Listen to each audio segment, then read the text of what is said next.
Good morning, everybody. Welcome to the Housing and Economic Development Committee meeting for December 15th, 2021. And we're glad to have everybody here. Kathy, is there any public comment? No, Martha, there's not. All right. We do have a couple of changes to the agenda. Pretty late last night, or you may have gotten it this morning, I sent out a resolution from the Chamber of Commerce from Jennifer Tavares.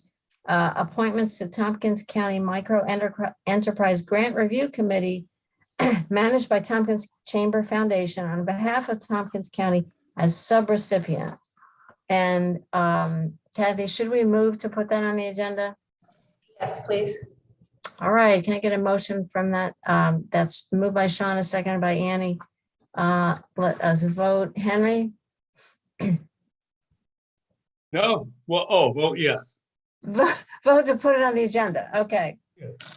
It's a yes. Annie? Yes. Shauna? Yes. And I'm a yes, so that's unanimous. Jennifer needs to leave before 11, so we're going to try to juggle things, and I'll play it by ear as to exactly when we put it on the agenda. We'll do it after Pathstone for sure. And in terms of juggling, Katie Burgell and Nick Helmel also have to leave like by 10:45 or 11. So Fernando has agreed to go after the planning department. So, I see from Jennifer, Martha, I've adjusted my schedule, so we're a little more flexible. Okay. All right. Well, everybody, we're going to wing it a little bit. That sounds good. Thanks, Jennifer. So, but we will have planning and sustainability right after Pathstone to make sure that Katie and Nick can get to their 11 o'clock meeting. So with that, can I get a motion on the minutes of November 17th? Moved by Shauna, seconded by Annie. Any comments or suggestions? All right, we'll vote. Henry? Yes. Annie? Yes. Shauna? Yes. Mike Sigler on the minutes. Yes. And did I get everybody? I'm a yes, so that's unanimous. Thank you very much. County Administrator Lisa, good morning. I even hate to take your time, like 5 minutes, but welcome for a report to the committee. We'd love to hear whatever you want to update us on. Sure. I'll be brief this morning, and I think probably of most relevance to this committee is to talk about, the COVID update. It's been busy these last few days, but probably of pertinence to this committee and to those joining this morning is about the mask mandate, and that we've put in place a mechanism for the public to share complaints with the Department of Health through a form that's published on the Department of Health's website, asking for the name and location and description of the incident. There's also, the public can contact 211, who will use that same form to record those issues. And our environmental health department will then follow up as their capacity allows, and but we'll immediately follow up with the business. We're taking an educational approach, informing the businesses of the complaints, of the stipulations in the mandate. And I believe, we'll be looking for kind of the severity of these incidents to prioritize and best utilize the staff time at the environmental health to follow up.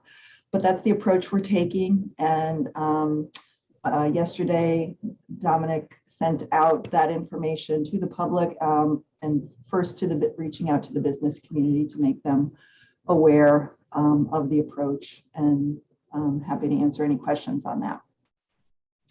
Thank you very much, Lisa. I hope the public just understands it's not that big a deal to wear a mask to go into a store. And it's for the good of all of us. So I wish we could just get that kind of common sense. And I know that's what our staff is really pushing. Just, it's not that big a deal. Please, everybody, take care of each other. So are there any questions for Lisa? All right, I did catch Frank Krupa on CNN last night. He was Frank, you know, he was solid and clear, and it was great to be so well represented. So please share that thought with him. All right, good luck to everybody and staff. Annie, before you go, Lisa, Annie. Yeah, thanks. Not a question. I just wanted to say, you know, please pass along from the legislature. I know other people are probably saying it too, but please pass along, you know, our thanks, you know, to everybody who is to you and to everybody who is just going way above and beyond anywhere in the county, at administration, health department, and lots of other departments. We really, really appreciate it. The community appreciates everything everybody's doing to keep everybody as safe as possible. Thank you, Ann. We really have a great team. I see Amy and Dom are here and all of our employees. So I will definitely pass that on. Thank you so much. Thanks for expressing that, Annie. We absolutely all agree. So, all right. Thank you very much, Lisa. For a brief chair's report, I would just mention that the Community Housing Development Fund, the Program Oversight Committee, met earlier this week and had a really good discussion about, sort of stimulated by the idea that we have IDA housing fund dollars coming to the housing fund. And that's a great opportunity. But in the meantime, we had a very specific gap for one of our important projects, the Northside Apartments, Ithaca Housing Authority Apartments. We had originally granted $160,000 to IHA, and there was a real strong interest in encouraging them to be able to use heat pumps for those 82 new units instead of using gas for heating. And Heat Smart Tompkins, Brian Eden worked very, very hard and closely with the developers, with Brenda Westfall at IHA, and along with NYSERDA and NYSEG, and it's been a real strong effort supported by HCR. Lenny Skrill at Housing and Community Renewal at the state really is very interested in beneficial electrification of these new units, and so everybody really worked together. And Lenny said if the community can come up with another 140,000, then between HCR and the developer, they'll find the other 300,000 that would fill that gap. There was a remaining gap of about 440, so that to be able to put heat pumps into those units. So on Monday, the Program Oversight Committee did vote unanimously to support putting another $140,000 into the IHA project. And thanks to Annie for supporting that effort and really sort of helping that conversation get going to really support that request. So we're very pleased, and then heard back from Lenny Skrill that he was really grateful, and this extra community support would really make a big difference. He had really told us in a previous call that the state HCR was really recognizing that in light of our climate goals, in light of what's coming down, what will be coming down through this Climate Leadership and Community Protection Act, the state is going to have to put more money into affordable housing units, into subsidized housing, in order to enable them to be built with heat pumps and renewable energy instead of fossil fuels. He said that IHS is kind of in this gap where the NYSERDA programs are not quite ready yet.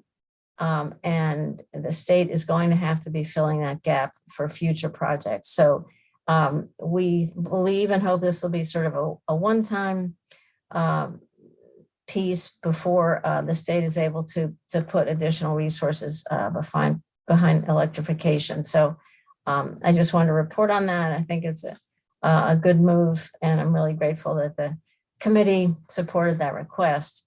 The tenants have already been, they've started moving the tenants out of those. It was 70 units that were existing that are going to be taken down, replaced by 82 new units.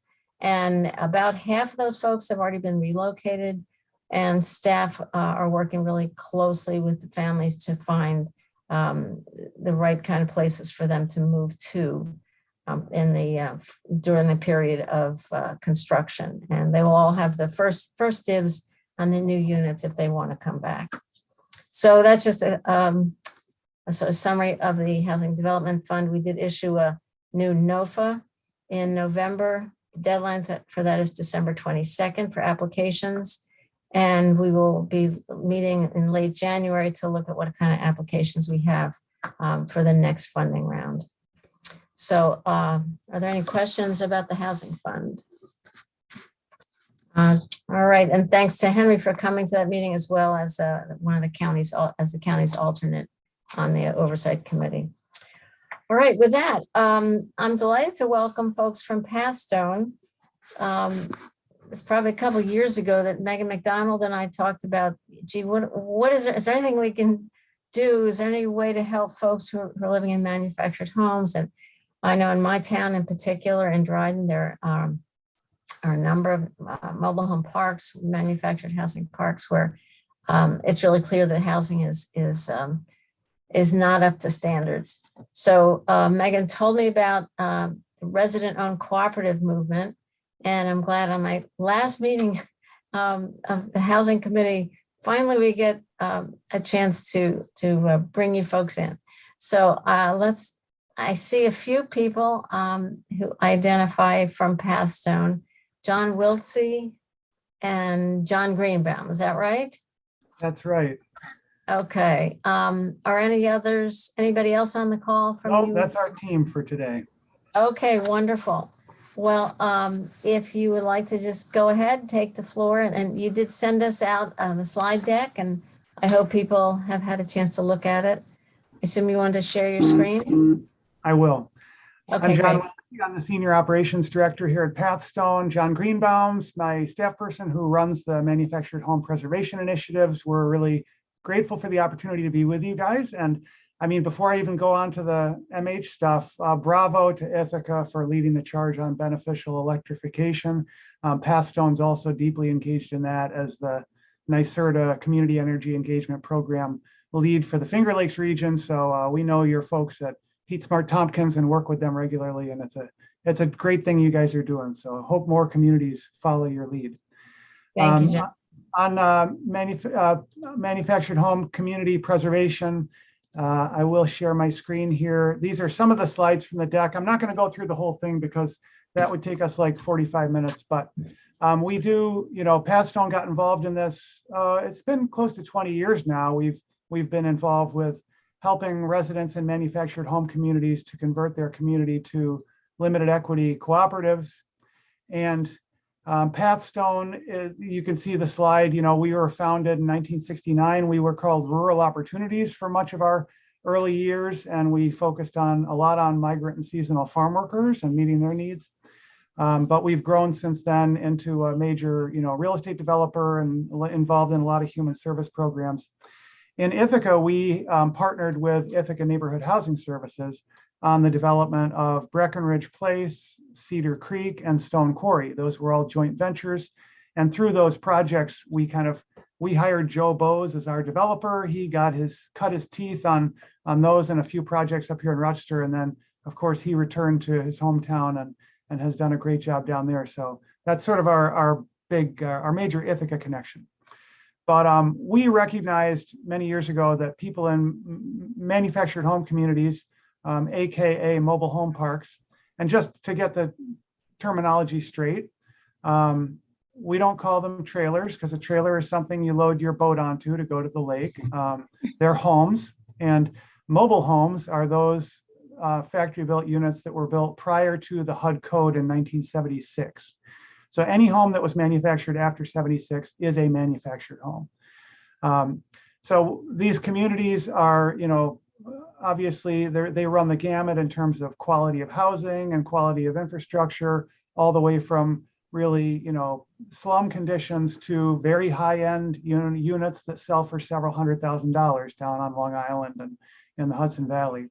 So, but all of them, if they're owned by an investor who has the profit motive as their primary motivation, then those residents are at risk, because they own a home and they're renting the land from somebody else. So the fundamental risk of the potential for the rents to go up and it become unaffordable, for the home to be, need to be moved because the park has been redeveloped for some other use, or for the infrastructure to go downhill such that it becomes uninhabitable. And the less than 2% of the homes that were initially installed in the country ever get moved. So mobile home is a complete misnomer. These things are not really mobile. They tend to stay right where they're installed initially. So there's two options for preserving the affordability of these communities and protecting the residents: nonprofit ownership and conversion to a cooperative or resident ownership. And Pathstone is supporting both of those. So we've been involved in 13 co-op conversions since the late 90s. And there's been about 22 all across the state. So there's been some that we have not been involved with. And this is the map. You can go through the detailed slides at your leisure, but this is one of our resident-owned communities. This is one of the fairly high-end ones in Geneseo. And it's a senior park. The majority of the residents earn, less than 80% of the area median income. So this is affordable housing. But, these homes might sell for, in normal times, pre-COVID times, $80,000 to $110,000, so it's sort of on the higher end of the spectrum for our part of the state anyway. And Pathstone is part of a national network that supports resident ownership of these communities. It's called Rock USA, and I'd encourage you to check out their website, rockusa.org. It has some great, informational videos and stuff that helps you to understand sort of the context. But the model was kind of birthed in New Hampshire, where they've had very strong resident protections, including a robust opportunity to purchase legislation since the 80s. So that's why you see all these yellow dots in New Hampshire and now Vermont and Massachusetts, because they all have strong legislative, support for the residents' opportunity to buy their park when it comes up for sale. This is an example of a nonprofit that owned a park that was very troubled. It was condemned up in Lyons.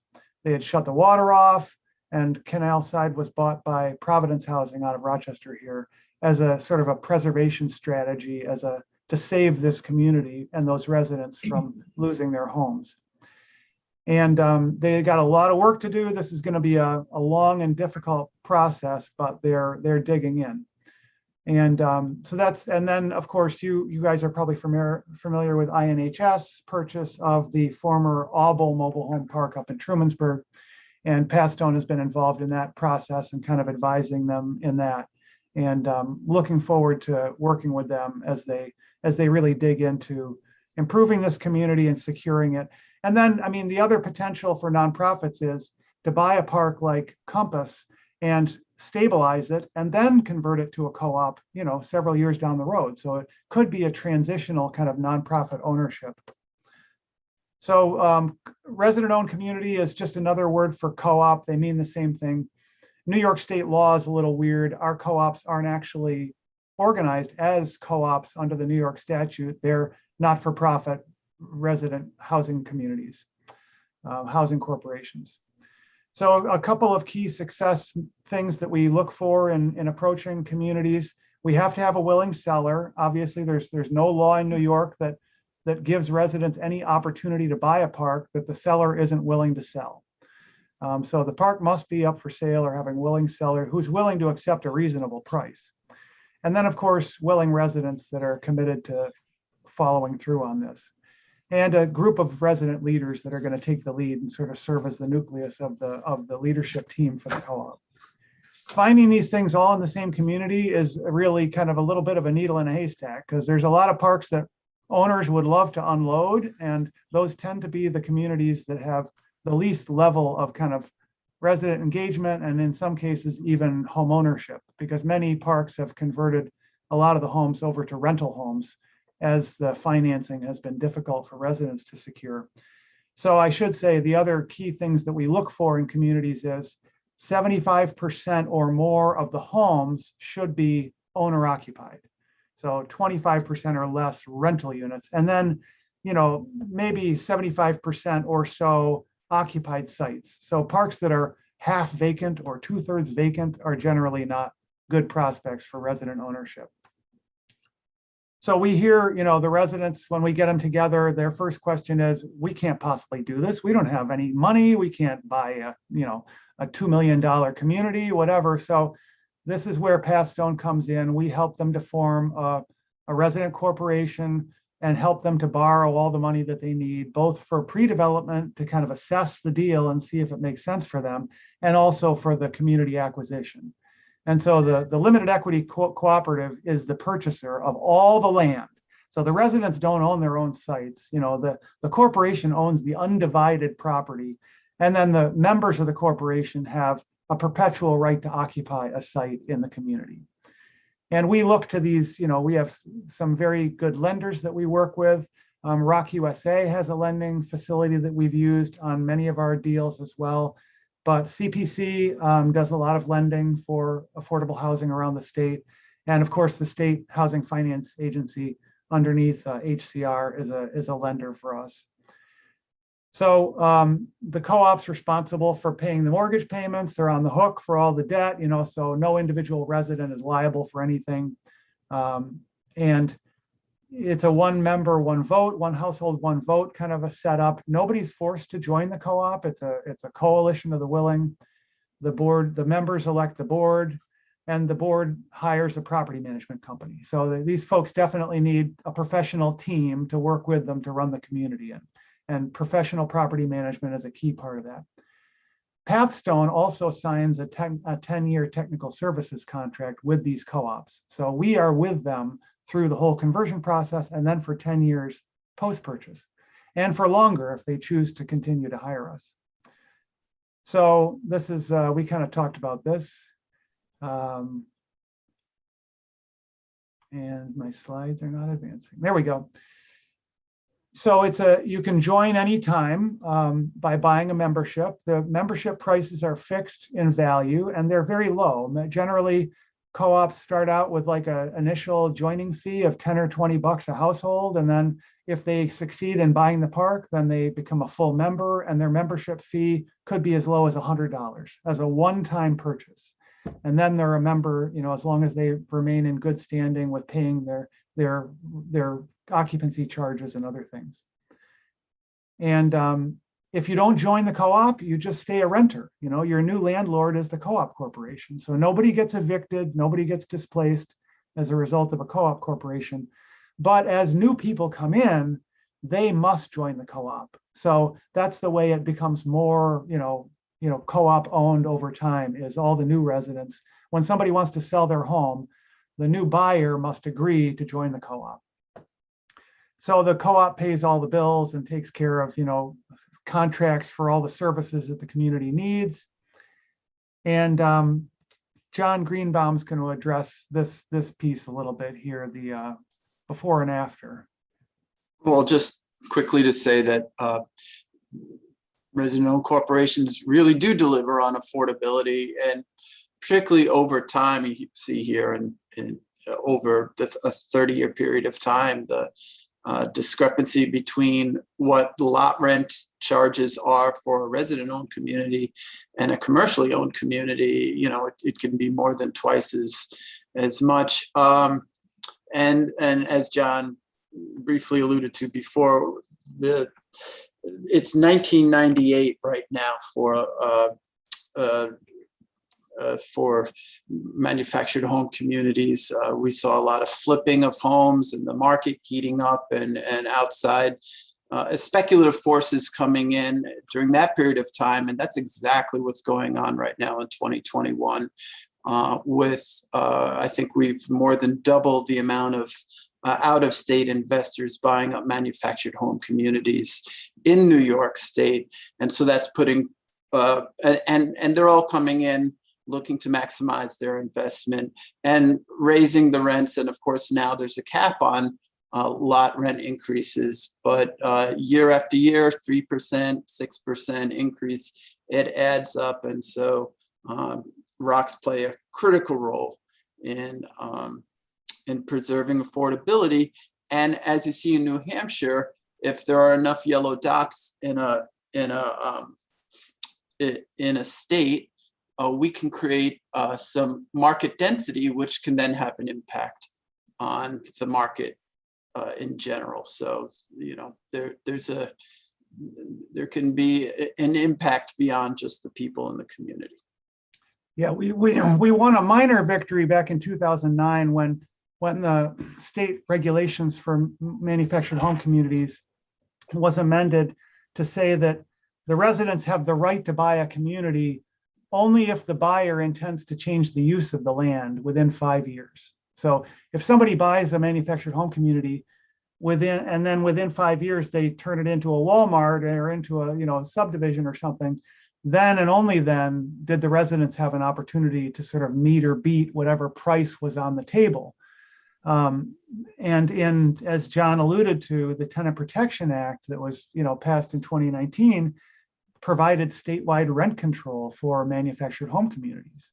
So that was a tremendous advantage in terms of getting rid of some of this predatory equity where out-of-state REITs are buying up parks with the prospect of raising rents by 50% over the first couple of years. And John, why don't you highlight the new opportunity to purchase legislation that's in play now, because that's something that you guys might be able to help us with. Yeah, so there's a movement afoot in the New York State Legislature to pass legislation that would give residents of manufactured home communities the opportunity to purchase their community. So this is what is now going on in Massachusetts, Vermont, and other states around the nation. And so Mobile Home Action is organizing. We've been just talking with them about getting our leaders together to give them an opportunity to strategize, to have an impact on the assembly. It passed in the Senate last year. There's a new, stronger bill this year.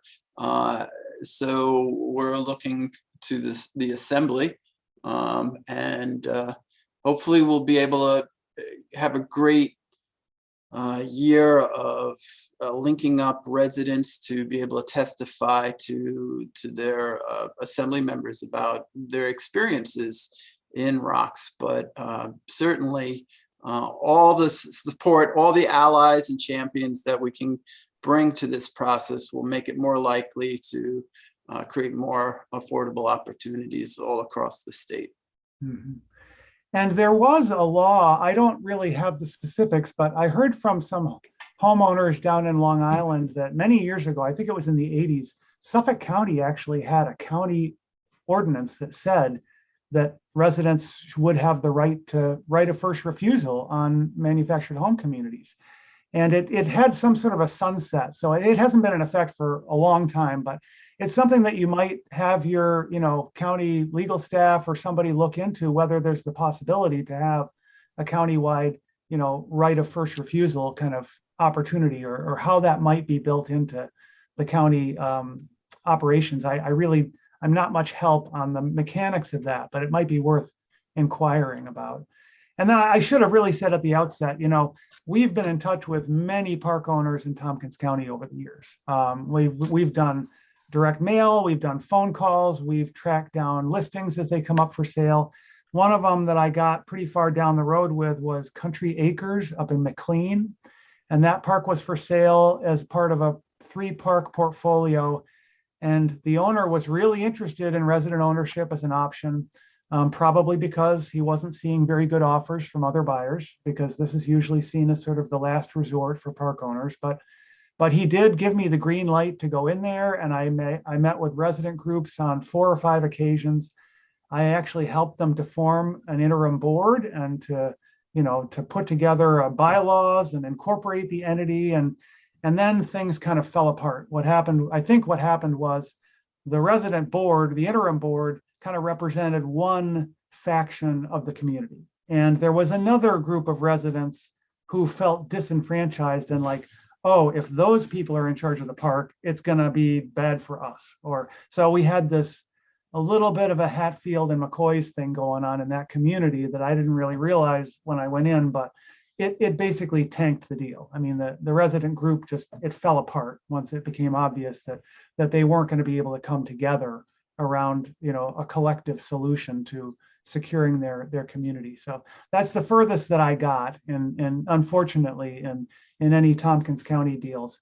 But it hasn't exactly been, you know, on the hot spot on our radar, just because it's a little bit further from Rochester than some other opportunities. But we continue to be ready and willing to engage. And, you know, Joanna and her team at INHS, they know what our interest is and have heard for years from us about, you know, our ability to mobilize groups of residents whenever an opportunity presents itself to preserve an MHC. So anybody have any immediate questions? I know we're pinched for time here, so I'm sorry to go a little bit long. No, you guys are good at flying through the slides in a you know, solid, meaningful way. Thank you very much. Before I go to you, Henry, I want to first thank Susan Lanford for bringing you here and getting us finally connected. So thank you very much, Susan. And yeah, I've got a bunch of questions, but let's go first to Henry. Yes, thank you for the presentation. My initial question is, how do you differentiate the rental rates? How come your rental rate stays flatter than the commercial rental rates? Well, that's because so I've just been involved with a round of budget setting with some boards of resident-owned communities, and they work with their property management companies to create their own budgets, and so they set their own rent.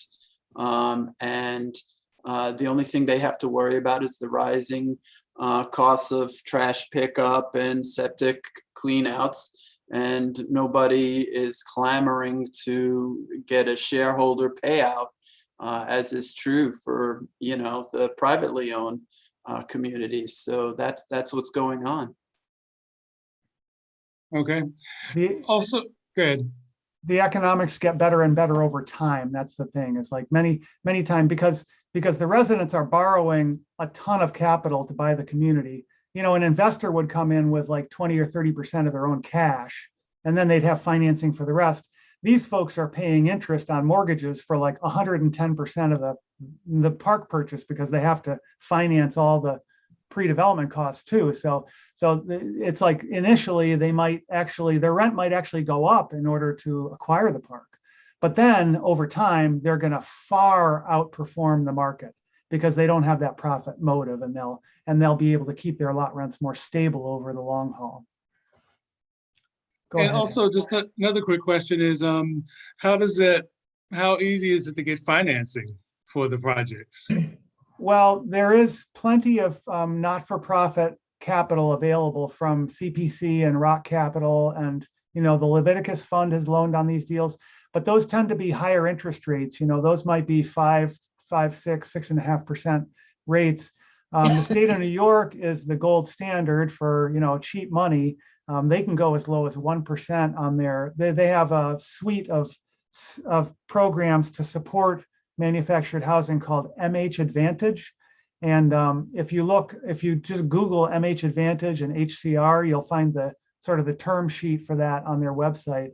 And one of those is a revolving loan fund. Unfortunately, the revolving loan fund is close to fully tapped out right now, but it is getting repayments all the time. And we do hope that the legislature will provide some additional infusions for that. But the state of New York's been a great partner in lending on these deals. Thank you. I just also want to mention that Jim Scaley is here. He is a town board member in the town of Dryden, and with a number of home parks. As I said, I had a number of parks in my own district, and that's the town of Dryden. So I know Jim has a longstanding interest in this issue. Shauna. Thank you. I was just wondering, are you seeing situations where there's such depreciation of some of these manufactured homes that people are getting themselves in a bind financially and upside down in some of these loans? Absolutely. That happens regularly. And in fact, INHS is going to face this in Compass, in the new park in Trumansburg, which, it's, people are desperate for a place to live. The manufactured housing is like the largest stock of unsubsidized housing in the country. And people may well get sort of suckered into paying, $10,000 or $15,000 for a home that's not worth $2,000, and then struggling to pay the bills for that. So that's a real concern. And the ROC model addresses long-term stability and control of the land. It doesn't really address the home purchase process, So we still have a disconnect, and there's still a lack of affordable financing for homeowners that want to finance a home. But, Alternatives has a good mobile home purchase product. So Alternatives is a great partner in that. And there's a few other of these chattel lenders, because you can't really get, you can't get a real property loan without owning real property. The exception to that is the Sunny Mae program. The state of New York mortgage agency does actually do mortgage loans on homes in communities if they're resident owned or if they're owned by a nonprofit. So it's a very difficult project. It's a difficult program to make work, as John has a lot of experience with, but it is something that we hope will be more available in the future. Yeah, I mean, I think what my concern has been is that people hear that they can have a home for $16,000, and sometimes you really get what you pay for, and that $16,000 home might only have a life expectancy of 5 or 10 years, and I think people have to ask themselves, is that what's going to work for my family, or should I spend an extra $10,000 or $15,000 and have a home that will last 20 or 30 years, and so. Absolutely. And the nonprofit owned and resident owned communities can access CDBG grants, can access home dollars. They can get MH Advantage financing for home replacements. So there's a lot of tools in the toolkit there once communities are sort of secured that you can use for then looking at home quality and what.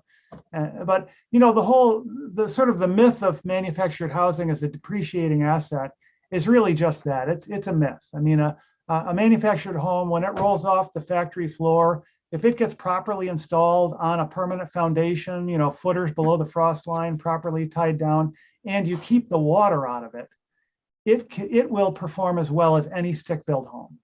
But those are a lot of ifs. These things are often not well installed. They're not well maintained. And once you get water inside that shell, it's the death of the building. It's going to run down between the walls. It's going to rot the floor out, and then you've got a tear down. So, but housing quality is a big issue that our program does not really fully address. I would add, on the other hand, that I'm in communities all the time where there's 50-year-old homes. And the other side of that is I'm working with a couple of communities where they've had recent sales where the homes have appreciated quite a bit in value, not a small part due to the fact that they're resident-owned communities, and they've become highly valued in the area that they're in. Thank you. Annie? As a home inspector, I just wanted to second what John said. I mean, a lot depends on siting, the actual, if there is a foundation, the installation, keeping it dry, of course, is a factor when you're doing all those things. And also the quality of initial construction, which has been what I've seen gradually improving over the years too. So thank you for the presentation. Yeah, there was obviously 76 was a big year because this HUD code is the only national building code in existence. And then in 92, they upgraded the HUD code with energy efficiency standards that improved things. And then, as Annie said, it's sort of gotten better over time. But, just like stick built, there's ones that are built on the cheap, and then there's high-end models. So there's sort of a whole, they run the gamut. I have a couple of questions too, and if you would send us the information on this legislation, our Assemblywoman Anna Kelles, I think, would be all over this bill. So I think we would, so I'm going to pass on a to-do list for the legislators who are continuing. I figured out that my term is up in 2 weeks. The issue is, I think, something we're just starting to pay attention. I sort of see this as kind of an invisible part of the affordable housing crisis in Tompkins County. But our town of Dryden, did an assessment a couple of years ago on on the sort of quality of housing in the county, and the scores were really, really terrible, and a lot of it had to do with the manufactured home parks. So I think I think this legislature would be very interested in moving that legislation along. I'm also curious, and also, a county ordinance, if there's an opportunity there, that might be something that this group could follow up on. I'm interested in particular in the interpersonal dynamics. This seems like a hard thing for a community to do. What about this? I mean, I'm sure you're good at this, but how do you build the leadership capacity among the residents? How do you find the folks who can pull a group together? I mean, I've done, if any kind of group organization can take, a great deal of work to get people cohesive and moving in one direction. And especially when people's homes are on the line and when huge dollar commitments are required, the stakes couldn't be higher. How do you manage this kind of interpersonal process? And it seems to me, if you've got a right of first refusal purchase arrangement, law in place, well, unless there's a timeline that kind of allows that kind of organic development to happen within the community, it's hard to picture a group coming together on any kind of short timeline. The time pressure is really you hit it right on the head there, Martha. The time pressure of doing a deal within this 60 or 90 day window, or even 120 days, is really very difficult. I mean, that just puts so much pressure on the residents, because I mean, this is one thing that we hear over and over from park owners is we describe this model and they say, my folks could never do anything like that. There's no way. Without me, they'd all fall apart and be completely helpless. So there's this paternal instinct, and this, sort of thinking about the residents as in a certain kind of way. And at the other end of the spectrum, we've got kind of the town square and the sort of the Yankee, self-sufficiency that exists in places like New Hampshire and Vermont and Massachusetts, where there's a lot of like social engagement, and people are already, sort of involved in town board or town school board or whatever. And we see that a lot more than we do in New York. And, most of our communities, very low levels of civic engagement, very low levels of any kind of experience with having been on any kind of a board or committee or figured out how to sit at a table and have a rational meeting with people without folks just shouting over each other and it turning into a big mess. So that's what our job is to provide the tools and the training over time to help them to acquire those skills. And we have training videos and templates, and go ahead, John. Yeah, this is what I do. I mean, so last night I was down in Hornell, and so there was a board, and very human situation, some factions, but we're training, and we had a discussion about parliamentary procedure, in that first initial organizing phase. There's days long workshops on all the various issues surrounding owning your own multi-million-dollar organization and running a democracy. This January, we're going to be doing day-long workshops for all the new board members around the state. So it's hard. Humans are tough, and I've been a community organizer for 16 years, and and I've seen it all, and it's everywhere you look, it's the same dynamics. But the other thing to keep in mind is just the incredible potential for people to step into their agency. So in this board last night, there were people that experienced in their unions. There were people who had some experience in their club, and there were some people who had no experience. And so they're all coming together, and they're developing their agency. And another secondary gain there is people kind of, to some extent, you believe what you do. And so if they walked into this situation complete, total individualists, they can't help but get rounded out after a while to see an emphasis on connectivity and, how we're in this together. And then, that's just what they're doing all the time. And in terms of the numbers, so if you have a 40 home community, say, then we would want to see 30 of those homeowners become members of the corporation by the time they buy the park. So you might start out with 10 or 12 kind of people who kind of get it at the first couple of resident meetings. And then they go and talk to their neighbors, and we have smaller groups, and we meet in people's living rooms. And then, by closing, we want to get 75% of the homeowners becoming a member. And all they have to do is show up at the membership meeting once a year. They have to approve the purchase of the park and show up at the membership meeting once a year and elect the board. And then there's going to be like 5 people on the board. So really, it's those 5 people that are going to meet, every week for a while, and then once a month. And then, so out of 40 homeowners, can you have 5 leaders? Usually, yes. Usually most communities have 1 or 2 people who are already kind of like the mayor of the park, or, the old timer that's been here forever and knows everybody, and sort of, so there's sort of a natural leadership in there. We just need to kind of grow that a little bit, get those 5 to 7 people who are going to be really the core.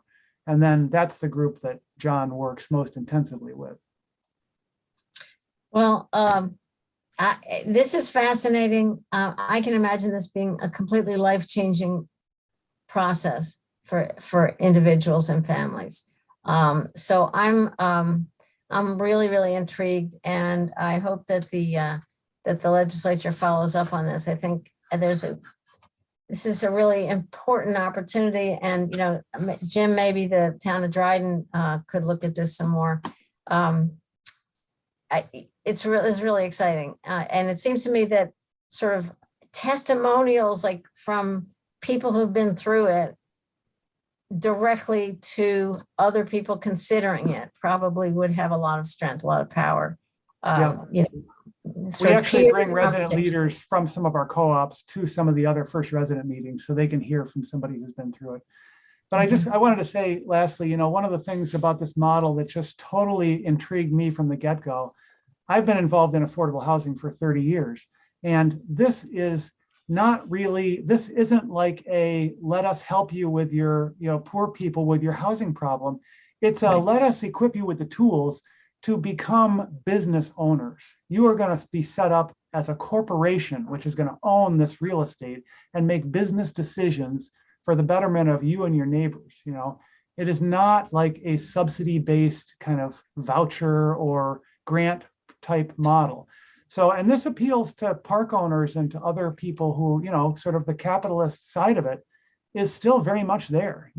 It's just the money's not going in any one person's pocket, but we still want to equip them with business acumen and use business tools. And we want to help them to buy their park in an open, competitive marketplace and provide the best purchase price that, a purchase price that's comparable with what anybody else would offer that investor.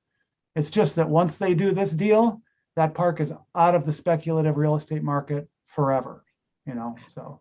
And that part of it, some of the investor owners have a little bit of an issue with, because there's a lot of people who make money on these parks buying and selling every 5 years or whatever. So but that's part of it that really kind of excites me. All right. Well, I'm so glad for your time and to hear all these stories. And I'm just sorry we didn't bring you in sooner. But we'll be glad to come back. Thank you so very much for being here and for this work. It's really important. And thanks again to Susan for making the connection. And I do hope we'll follow up. I'm sure we can follow up on the legislation for one thing. So Absolutely. we do have to move on. Thanks again.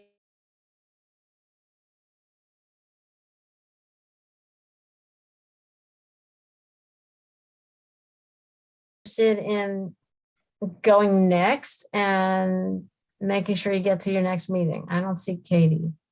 There's Katie. Hi. Hello. Hello. All right, take it away, Katie. All right, great, thanks.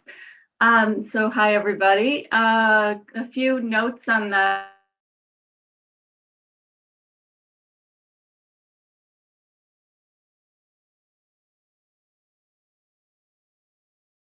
seat on the Program Oversight Committee of the Community Housing Development Fund. So that's great because it's an indication of how important this work is to the city as well. In the CDBG front, our staff has been spending a fair amount of time kind of behind the scenes working with environmental health and their consultant on this, as well as with the Chamber Foundation on the microenterprise program.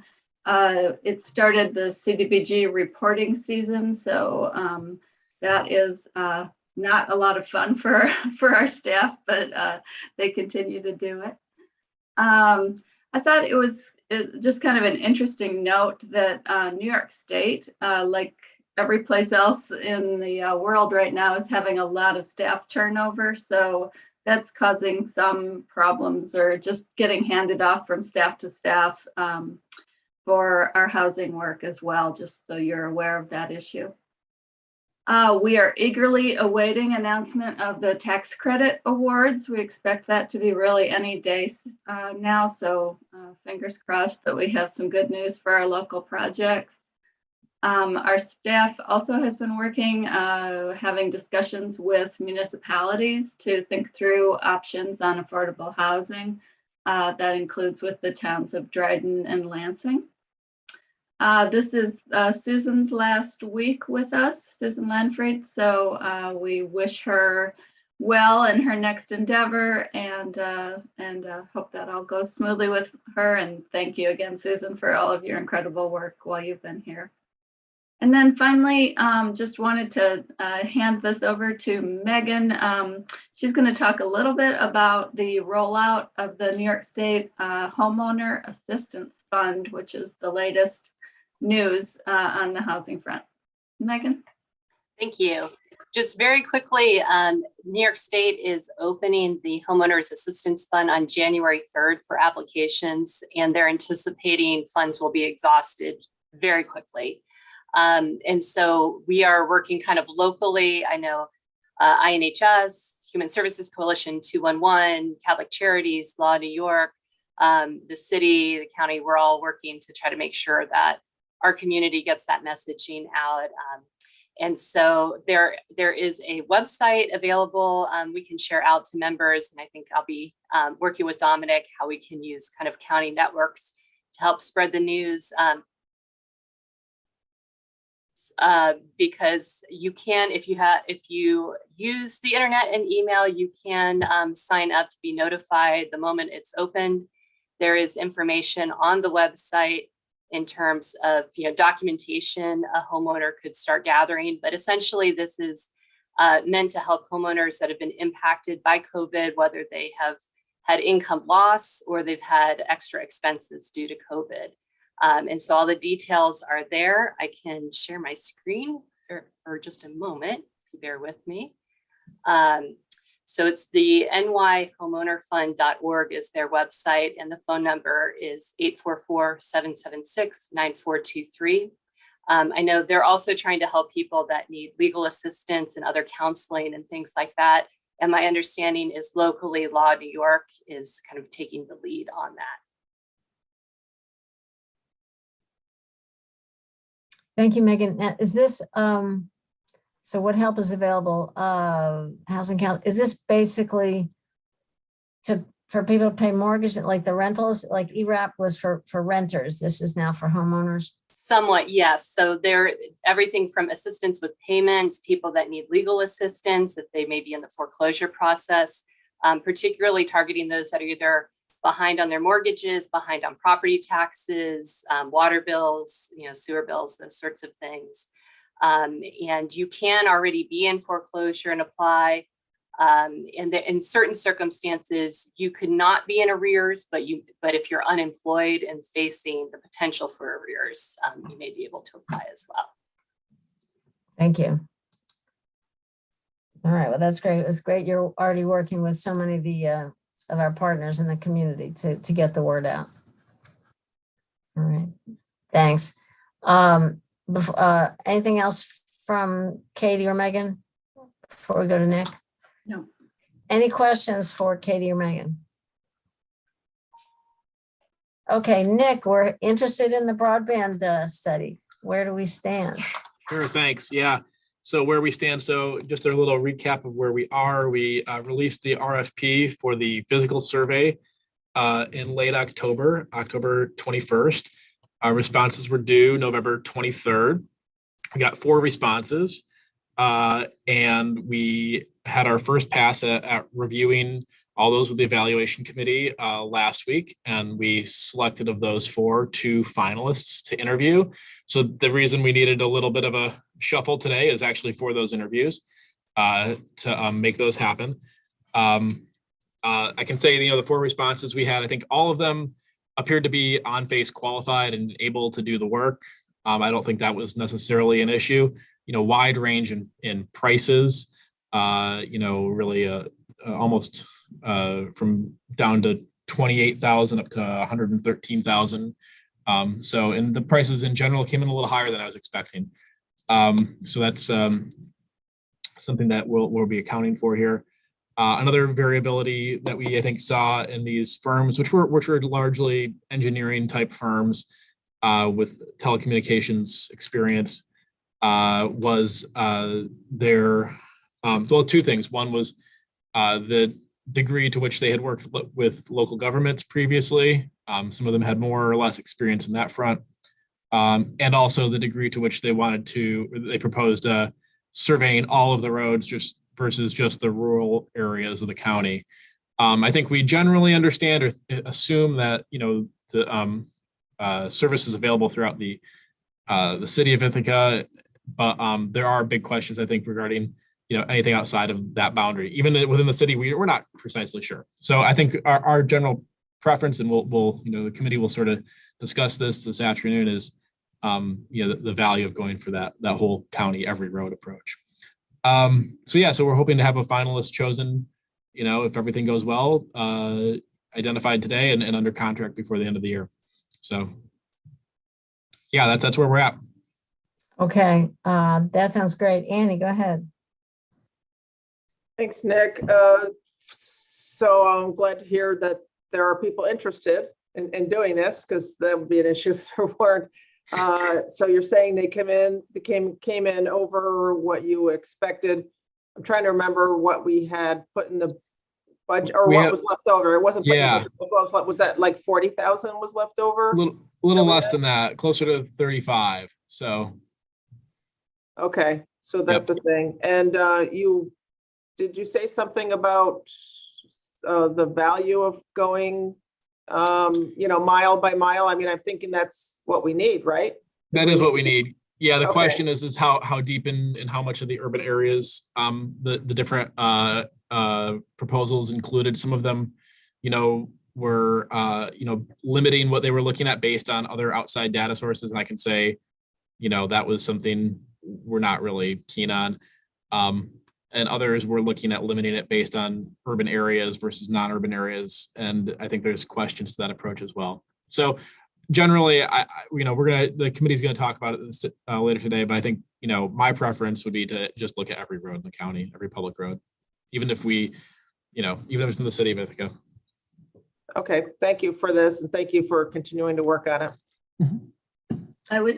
Can I just also add, and that if I think there's a decent chance we'll need to go over that $39,000 amount. And really, either way, finance is doing some new ways of accounting practices for contracting. So either way, this will go to the legislature again early in the year for final authorization and putting money into our budget. I was going to ask if there's, I mean, if you need to come back for more money. It sounds like we would have had to do that even if we came in under the budget, according to what I gather from staff here. So because of some of the way they're shifting things in finance. So before we go to Henry to finish this, so to go under contract by the end of the year, that sort of means to have a firm proposal and then bring it to the legislature if more money is needed. Yeah, so that we would have have that under. I don't have the calendar in front of me of the legislature meetings really, so I'm not sure if there's one remaining in the year here. I think just to be clear, we're aware of all the deadlines. We're in touch with finance, and we'll make sure the legislature gives whatever approvals it needs to give so we can get this contracted as soon as possible. Excellent. That sounds great. Henry, go ahead. Yes, Nick, I know that before you talked about the state being involved with this. Where does that stand? Yeah, I'm not real confident that we're going to get data from the state in a timely fashion for a couple of reasons. We've heard that the counties that are requesting this is being reviewed by their legal team. We're just not getting any clear indication that they're going to release the data in a format that's satisfactory. So my inclination right now is that, if the county wants to move on this locally, we should collect our own data that we know we'll have control and the ability to use. Unfortunately, it's a bit duplicative because the state has effectively ordered an inventory for the entire state as well, a very similar type of service, actually a fair bit more detailed. But it's also not clear that they're going to be willing to let local governments use that. Okay. Also, why do you want to also look at the lines in the city? We know that there are lines all in the city. We know that performance may differ, but why the city? Well, I think it's just a completeness. We really have never done an activity like this to understand where this infrastructure exists independently of what we hear from the private providers of it. So at least for a first pass, to get a sense of what is on the ground and available, my inclination would be to do the entire county and inclusive of the city. I think that was also the in the resolution that the legislature passed, was that we would have an inventory of all county roads. If that's something different, then that's a discussion that we should have. Well, all county roads are all roads in the all county. Public roads. Yeah, right. Yeah. Please don't tell F&I that we own all the roads in the county. Anything else? Okay. Nope. What did you say the range was of the proposals, Nick? 28 to 113,000. Although the 28 didn't include all public roads in the county. Yeah, that's a good point. And we're figuring it out. Yeah. So. They were just going to do the county roads, right? Right. Yeah. Something like that. Yeah. Those prepositions really matter. Okay, this is really interesting. And at yesterday's Tiger meeting, we had a brief conversation about the FCC maps. And Amanda Spellacy from Senator Schumer's office told us that, in fact, I think it was the infrastructure bill, or maybe it was, I think it might have been in a COVID bill passed almost a year ago. There was funding for the federal government to redo the FCC's maps.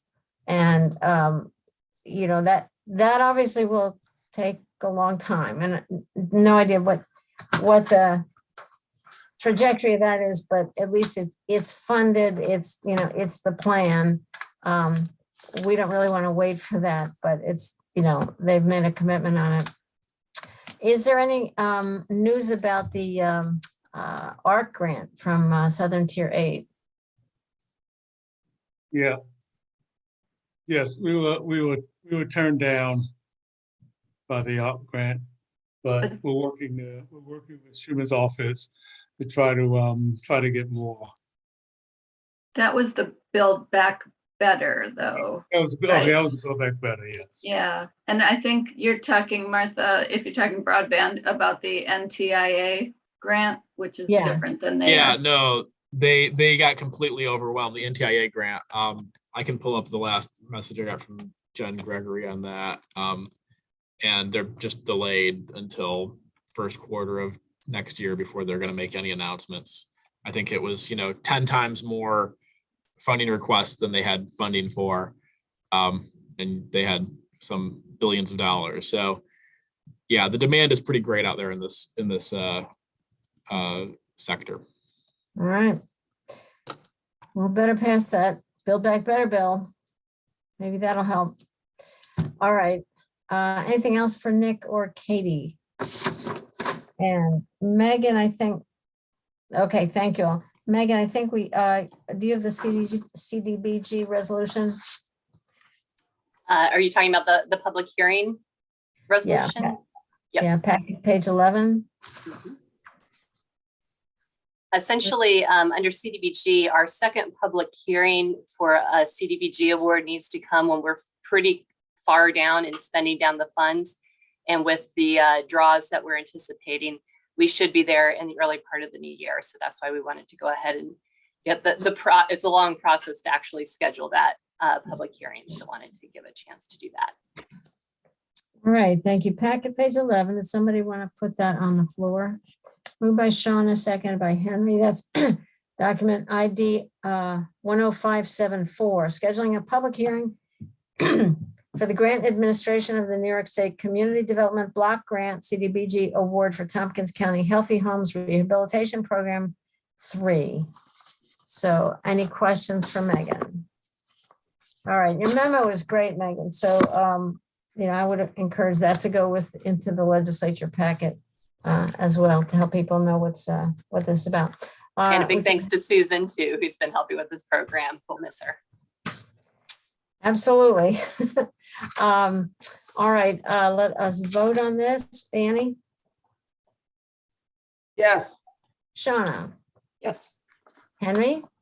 Yes. Mike Sigler? Is, Yes. Sorry. hi, Mike. All right, thank you. And I'm a yes, so that's unanimous. All right, thank you all very much. Anything else from the department? Katie? Yeah, I was wondering if there's any chance you could take up the micro enterprise resolution now. There's one change that I wanted to propose to that resolution, if it's not a problem. If not, I'm sure Megan can cover it. No, we might as well do that now. I know Fernando is waiting in the wings, but he said 10, I said 10:45-ish, so we're still good. Hi, Jennifer. All right, we've got this, and this was what we added to the agenda. I don't have an ID number, but appointments to Tompkins County Micro Enterprise Grant Review Committee managed by Tompkins Chamber Foundation on behalf of Tompkins County as subrecipient. Can I get somebody to move that? Moved by Annie, seconded by Shauna. So whoever wants to, Katie, you want to speak to this?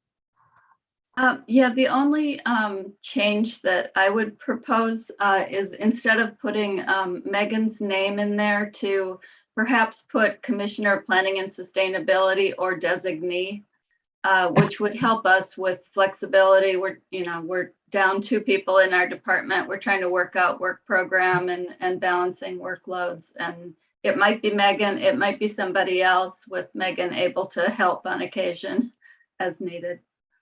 Megan adjacent. I'm looking for, I know I read Megan's name. Where is that in the resolution? It's the first resolved. It's second line on the list, right after Ann Corman's name. Oh, I see, as the list, I see. Okay. So you want to say Commissioner Planning and Sustainability or designee?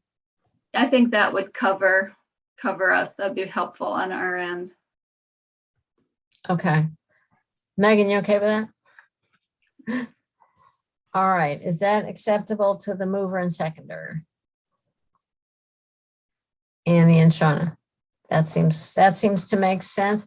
Jennifer, you want to Yes. make some comments on this? Thank you very much for continuing to move this program forward. Martha, I also have a correction or a change I'd like to propose to at some point. Okay, all right. Go ahead, Jennifer. I don't have a lot of comment. The program is moving forward. We're sort of full steam ahead. And so we've been back in touch with all the people we had originally talked to about the committee. All the folks here have reconfirmed their interest or support. We're going to be working in January to get our orientation with that group and get them, to know the program better. And the first 8-week entrepreneurial training program class with TC3 is wrapping up, and several of those folks are interested in pursuing projects. And we've also generated a lot of additional interest in the program. So it's going in the right direction. And I think we're going to be, if everyone does all of their homework and gets their business plans done, gets their financial projections together, their grant applications complete, et cetera, we'll probably be looking at some grant making in the first quarter of next year. So it's exciting. Got a lot of demand. We're going to run out of money probably quicker than I have a couple other times when I've administered this program. So, well, that's exciting. How many people do you have in the class? So we had a cap of 15 participants and we ended up with 16, and the teacher okayed us going over. And so that was wonderful. We at one point had 17 and someone had to step back due to other time commitments. And just a quick reminder that people who've also participated in the RISE program that Alternatives Credit Union, the SBDC, and the city of Ithaca have set up are also eligible and have met the entrepreneurial training requirement for this.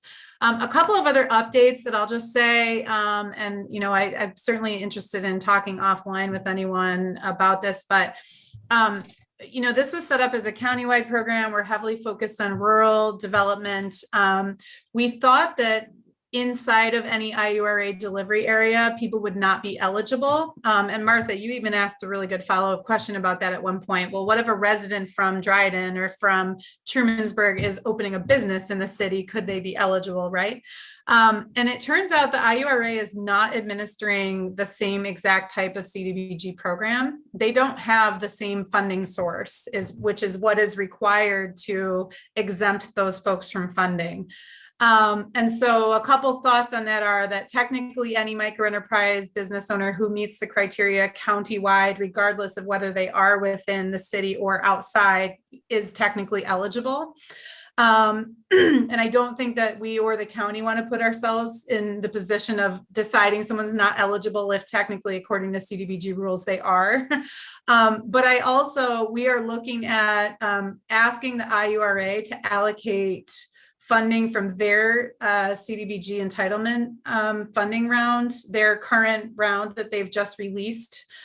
We are going to look at submitting an application to seek an additional amount of funding through the IURA's bucket of Cdbg, if you will, to supplement this $300,000 so that we can ensure that there's a bigger allocation and that more businesses, both countywide and also within the city, can be supported with this program that we've worked really hard to set up together. So I'll keep folks updated, and if anyone has any questions on that, let me know. But I think trying to make the bucket bigger is a good way to try to address the fact that we do want everyone who's eligible and meets all the criteria to be funded to the extent we can. The quick rebalancing here is going to be how many are startups versus how many are existing businesses. We have some really fantastic existing businesses that are working on projects, and including several that meet minority and or women-owned business criteria. that are already in operation. And so the committee's job will be to figure out how to be sure that 51% or more of the funding goes to startups, not just existing businesses. And that can be anyone who's been in business for 6 months or less to be considered a startup. So anyway, more than I plan to share, but I think it's a great opportunity for me to give you all an update of where the program's at and what's coming in the next several months and how things are looking and shaping up. Thanks. Well, that sounds great. And I was just going to talk about Annie Koreman being on this committee. So Annie, go ahead. I'm on this committee, so there you go. I just wanted to say thanks again, Jennifer, for spearheading this. I'm really excited to help work on it for all the reasons you said of the eligibility criteria and the educational component of it. So thank you very much. Absolutely. Yeah, this is exciting. So glad to hear that there's a lot of interest. That's terrific. Are we ready to vote on the resolution? Kathy had something. I'm sorry. Yeah, Kathy. Thanks, Annie.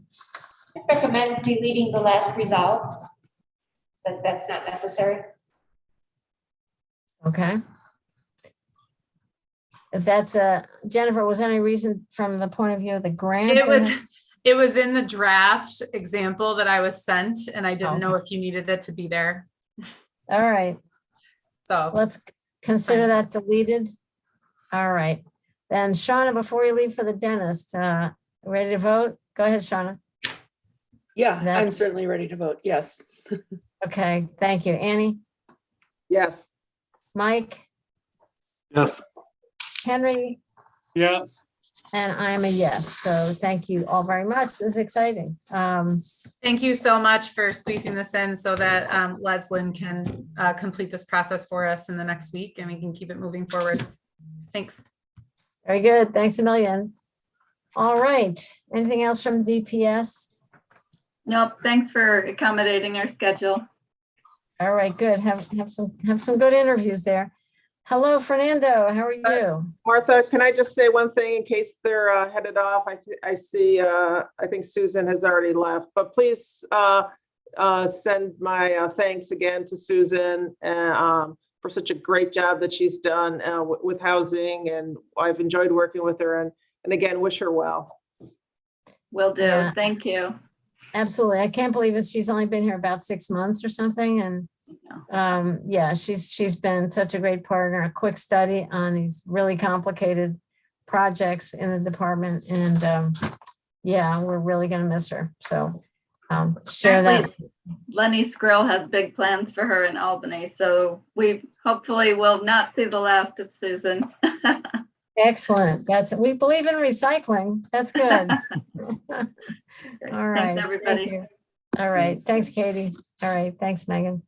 Hi, Fernando. I hope everybody was able to open the document. Fernando sent the list of funding programs in the bipartisan infrastructure bill. That's one place to start. But Fernando, take it away. We're delighted to have you. Well, good morning, everybody. So what I understand is you wanted to hear about the infrastructure bill and how it impacts us. And what I sent is really a summary, but I found this very helpful. I picked this up from a website. What I highlighted in yellow are the items that would apply to Tompkins County. Should I share this document? Does everybody have it? I mean, I have it on the screen. I can share it. Yeah, why don't you go through that? Helpful. Probably be the best, easiest way to communicate. Let's see if, can you see it? Looks good. And is it, you can read it? If you could make it a little bigger. Does that help any? Yeah, that's better. Thank you. Okay. So the items that are highlighted, which I put on top, are the ones that apply or that would be applicable to Tompkins County. There's a number of items towards the bottom that are either dealing with projects that are of national significance that we probably won't have any locally.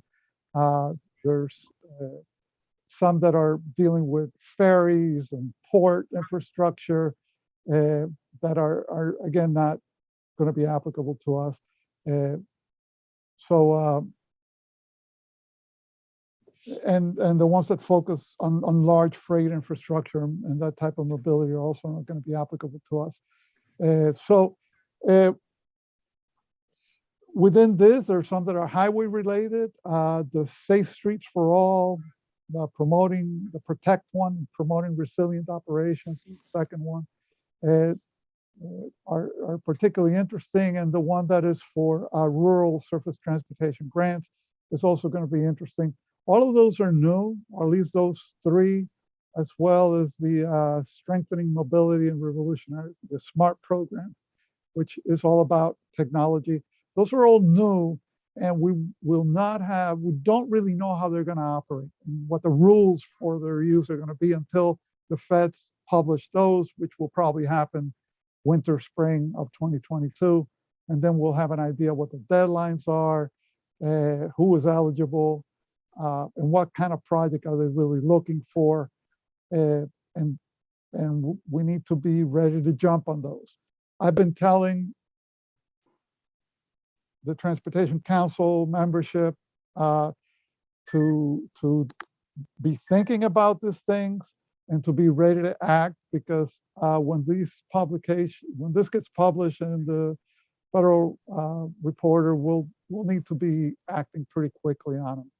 I expect a pretty quick turnaround. They're gonna say these are the rules, submit an application within a month, and so we need to be ready to act. So that's been my message to everybody. So all of this is new money with new rules that are upcoming. The existing funding lines that we have in the Transportation Improvement Program are also going to get more money. We don't know how much more money, and we don't know how much of that is going to trickle down to Tompkins County. I am literally day to day waiting for that information. Those allocations of funds are the ones that we're going to use to update the TIP, our transportation program, in the next 3 months. I mean, this is something that is sort of delayed at this point. Everybody was waiting for the bill to pass Congress. Now that it's passed, New York State, the feds in New York State are doing the calculations to know how the money trickles down to the MPOs and the local areas. So we're waiting on that. The Transportation Alternatives Program, which we're sort of familiar with, it's been a long time existing program, and we have several projects in the county. That particular program is going to increase by about 60%. Which is good news. We've been very successful locally in accessing that money, and I hope we'll continue to be. And if there's more money, then we'll be there. We'll be playing the game. So that's my overall message. If you have specific questions on any of these, I'll be happy to answer as I can. But like I said, a lot of these new projects, we're waiting for the details on them. All right. Thank you very much, Fernando. Any questions from the committee? If I'm not, I don't see any hands, but you can just call out if I don't. If you want, maybe you want to stop sharing the screen. Sure. Okay. Thanks, Fernando. I'm interested, it was on the second page, Capital Investment Grants Program, 23 billion expanded. This guarantees 8 billion and authorizes 15 billion more in future appropriations for new high capacity transit projects communities choose to build. Could that be relevant for, say, the TCAT facility? Or does this mean like new rail or new bus service? What is that? I personally think this is going to be focused on rail. When they talk about high capacity transit projects, I think that's code for rail. But we can, we can look at that. We can see if it's going to be applicable for. I think the FDA buses and bus facilities competitive program, that's sort of second from last of the highlighted ones, is going to FTA be buses. more directly applicable for the, you know, the bus facilities. And that has $2 billion. And, you know, the agencies that have their planning in order and know what they want are going to be the ones who are going to be successful in something like Right. this. All right, I'll come back up to my questions, but I'll go to Annie first. Thanks for pulling out this information and helping us to understand this a little bit more, Fernando. One question is, says one of the highlighted ones, charging and fueling infrastructure discretionary grants up to 2.5 billion. So of course, you probably know I'm going to say I'm hoping it's for charging and not, you know, some type of fossil fuel. But I'm just surprised to see fueling in there at all. You know, I hadn't picked up on that little nuance, but yes, now you got me thinking. I wonder what they mean. But I think it's for the focus here, and everything I've heard is that this is for charging infrastructure. Okay, I hope so. And I hope so too. But this is one of those new projects that we'll need to wait, and I guess we'll learn what they mean by fueling. Okay, because I know at the state, you know, there's some talk about trying to not, you know, trying to limit or not permit new fueling stations at all. And fueling may refer to, you know, hydrogen. There are some folks out there. It doesn't necessarily need to be fossil fuels. But, okay. Yeah. All right. Well, Yeah. thank you very much for this.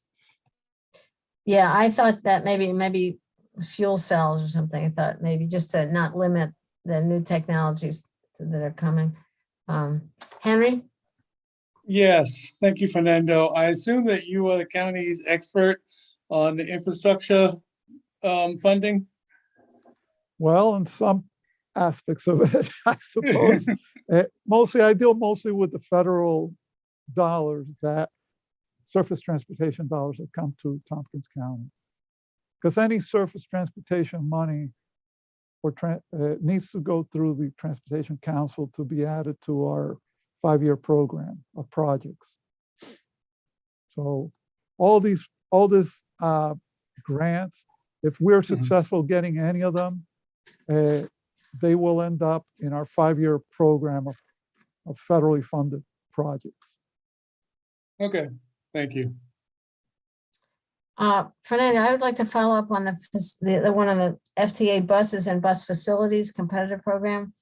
I certainly hope Scott Vanderpool has this at the top of his, you know, agenda. And Yeah. Right. So this is an existing project. So this is a funding line that is existing. That's where it's expanded there. So what this is getting is more money. But yes, we're absolutely looking at that. TCAT already received the one above it, the low and no emission bus program.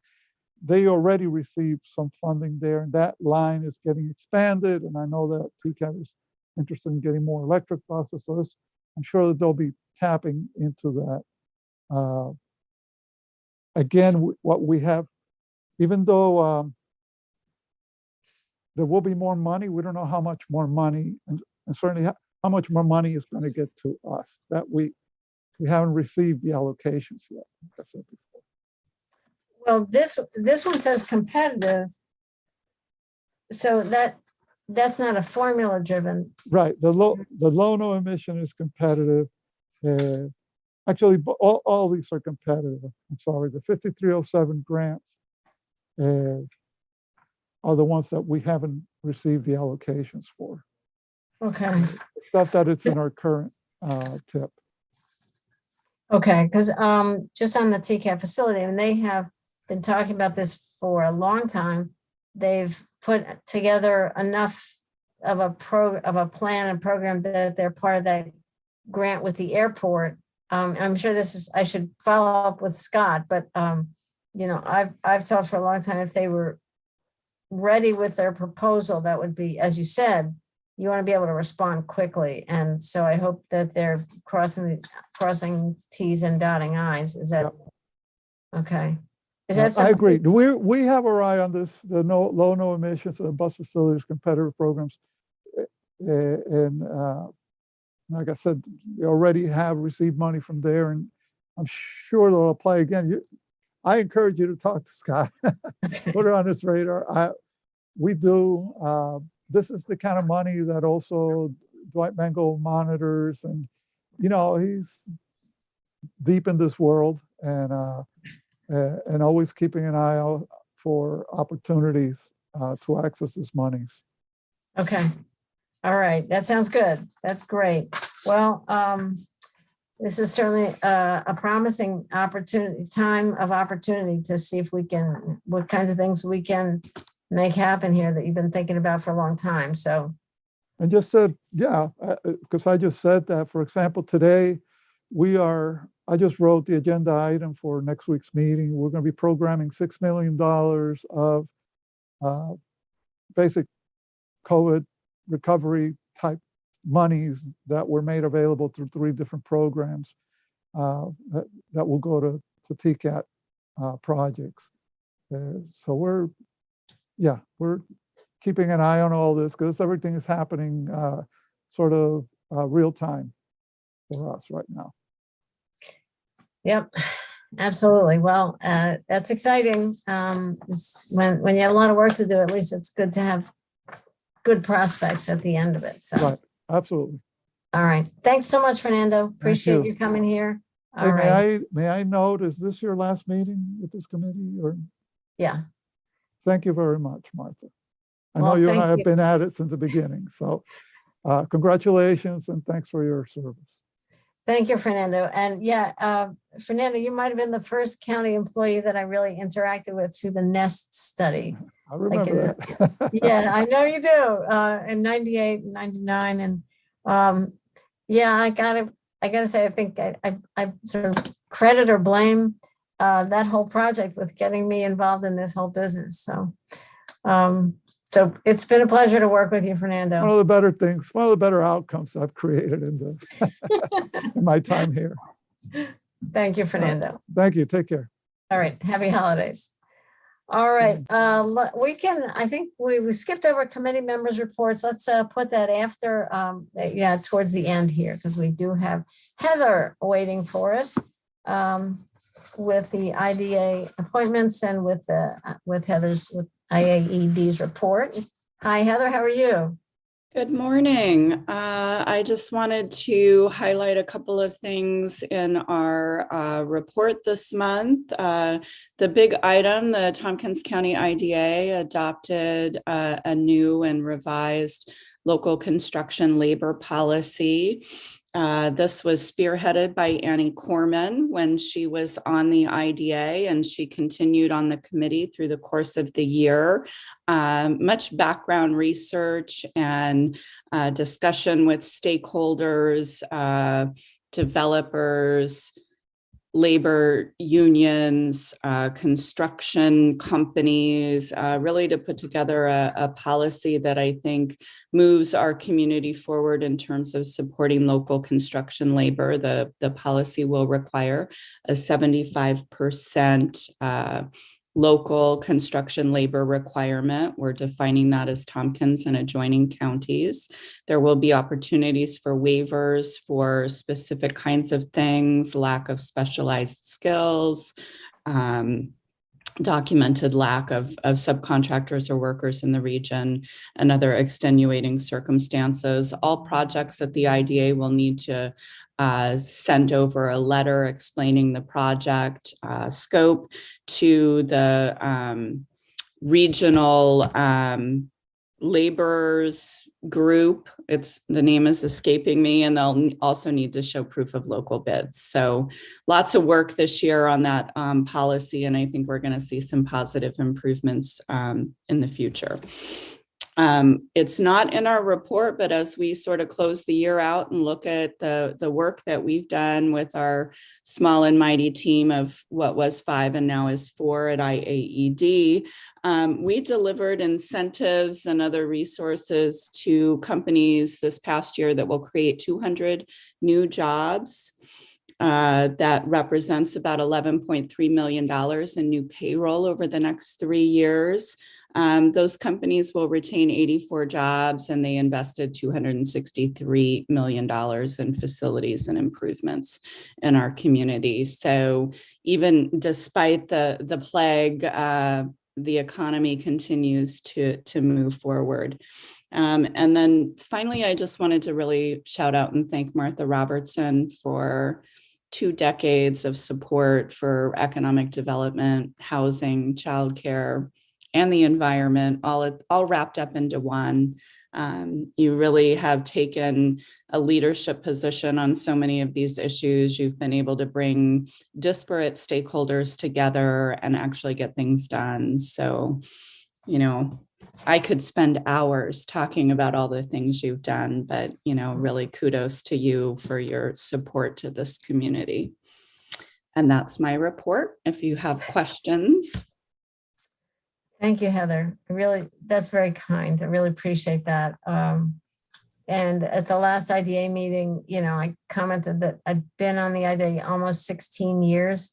So people can blame me as much as anybody else when it gets criticized. But I think we've done a lot of good stuff. And for example, the local labor policy, it's not just a piece of paper.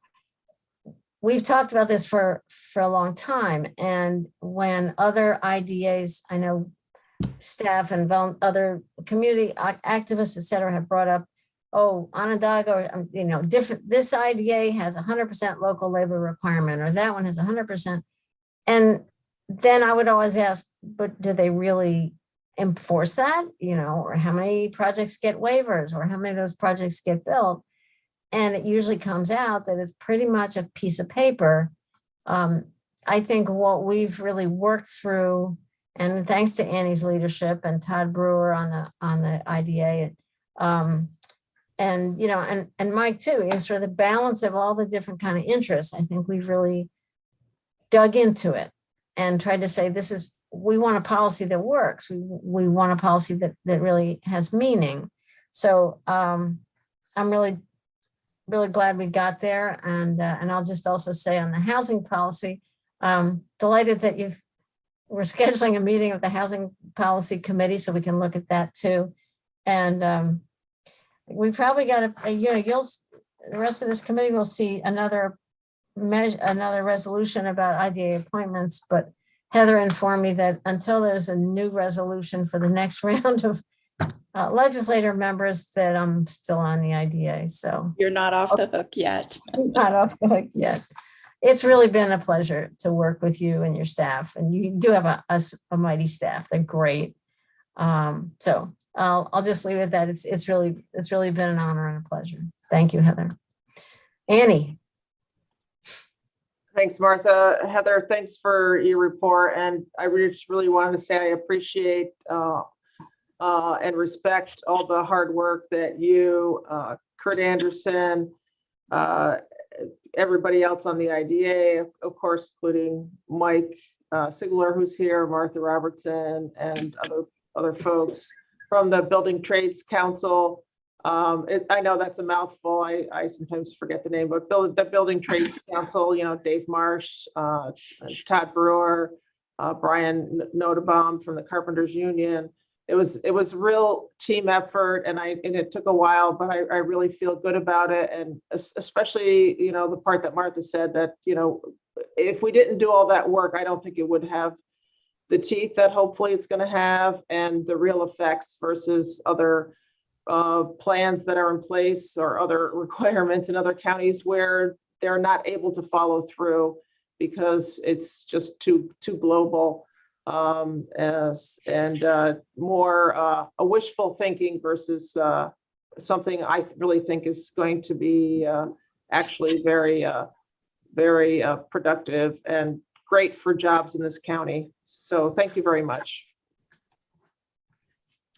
Henry? No, I'm sorry, go ahead. Go ahead, Heather. I was just going to remind you of the IDA resolution. Yeah, next. We'll get there. You bet. Thanks, Annie. Yeah. Henry? Yeah, thank you, Heather. I was wondering on the broadband to Cayuga Coal, did you get around the right-of-way issues?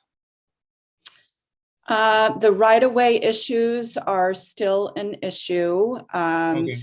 My team has been talking to, state elected officials, trying to get to the second floor to continue to talk about the impacts of Perm 75 on particularly rural broadband. We did hire a consultant and put out an RFP for our broadband grant that would provide a 17-mile line from Dryden into Lansing to serve the power plant as we revitalize that parcel. And we did receive 3 responses. We're in the process of interviewing those 3 companies to determine who we want to partner with to implement that line. And 2 of the 3 companies did propose a route. They proposed what the costs would be, both upfront and long-term for as a result of the Perm 75. And for a 17-mile line, there were a couple of different routes that were suggested. There was one that was mostly county roads.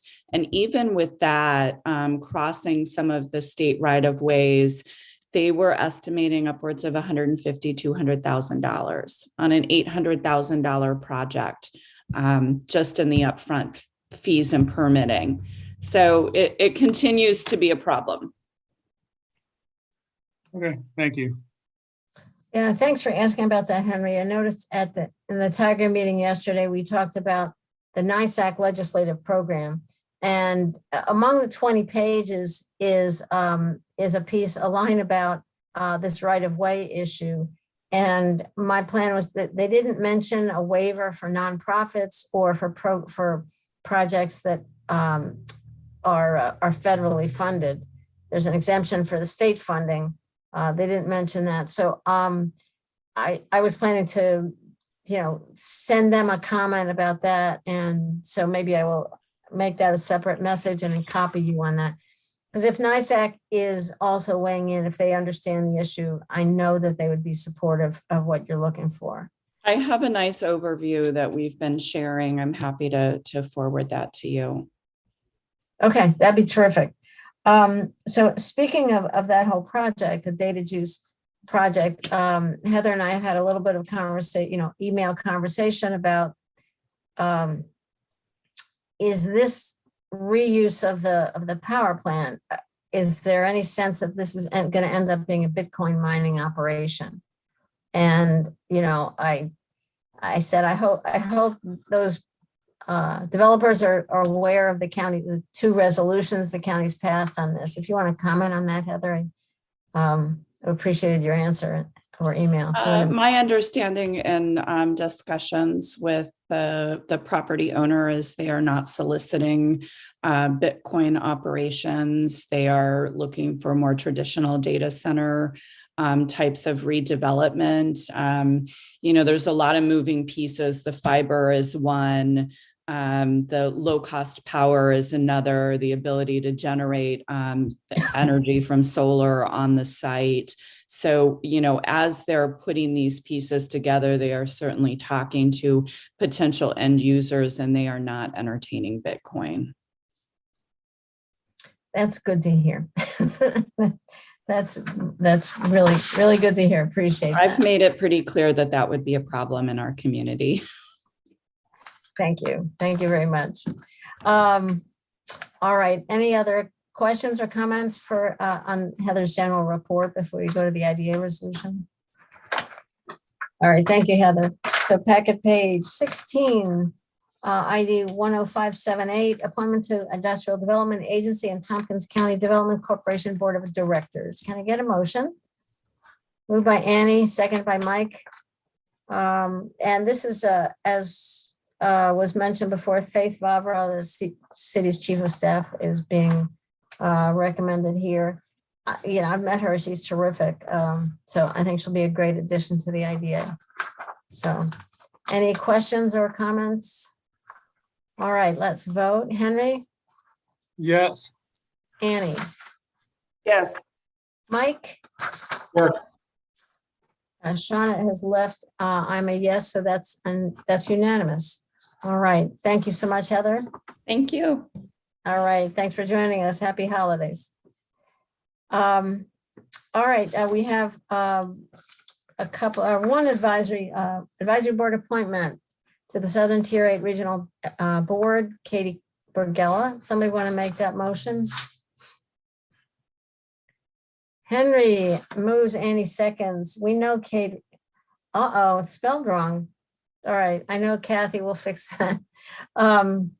So this is great. And Henry, you've been liaison to the Southern Tier 8 Board. I think you've had a lot of interactions with them. So, all right, let's vote on this. Henry, Yes. Mike, Yes. Annie, Yes. I am a yes, so that's unanimous.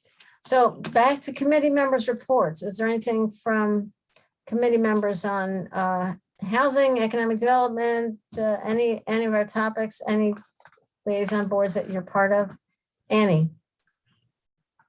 No, but Martha, I just wanted to take this opportunity, with your last meeting you're chairing and the last committee that I'm on with you.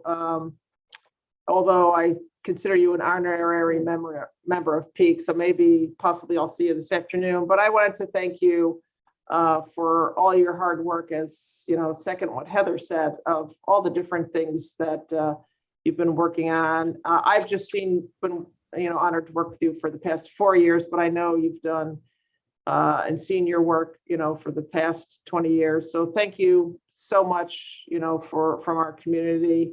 And as I said before, it's not done. I will still continue my relationship with you and be calling to ask for your advice on things and information. So we'll still be colleagues in a way and friends. And thank you for everything that you've done for the county and for me to help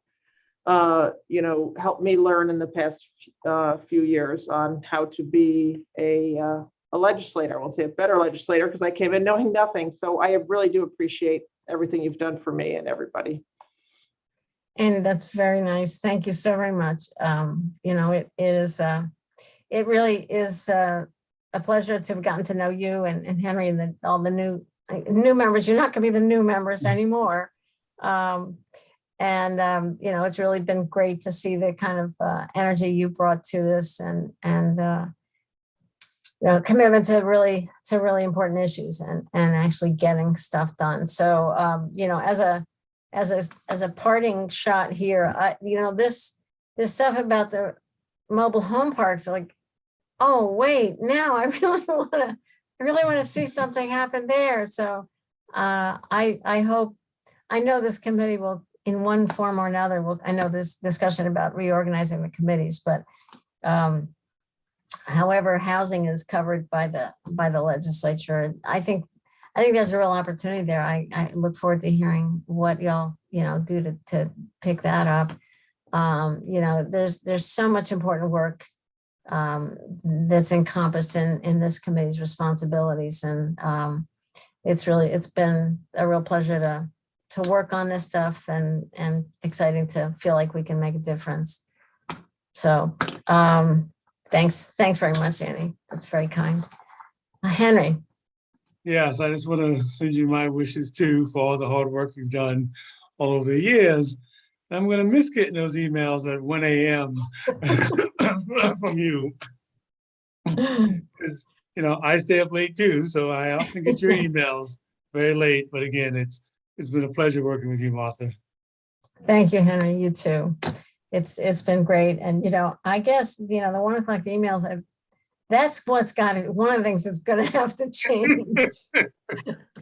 So I look forward to that changing. So, but I think I got to talk to Greg Potter how to do an auto forward so that anything that comes to my Tompkins address goes over to Gmail. And I might kind of like skulk around some of your meetings at least early in the next year. It's not going to be easy for me to just cut the cord.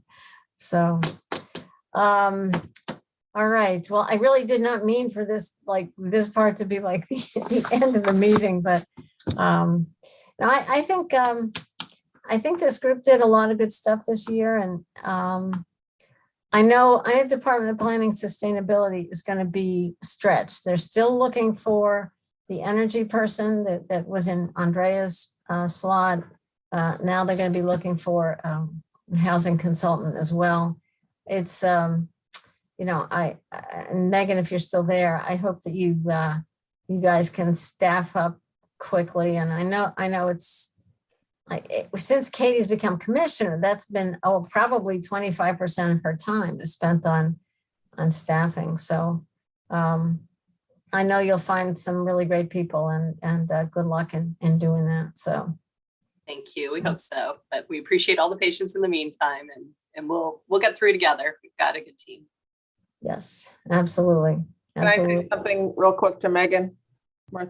Megan, I really big thanks to you. One part of what I was saying is, and thanks to Susan Lanfried. I know it takes a village, so I really appreciate. I know how much onboarding and coordination and working together and training that you do with your new staff. So it's really kudos.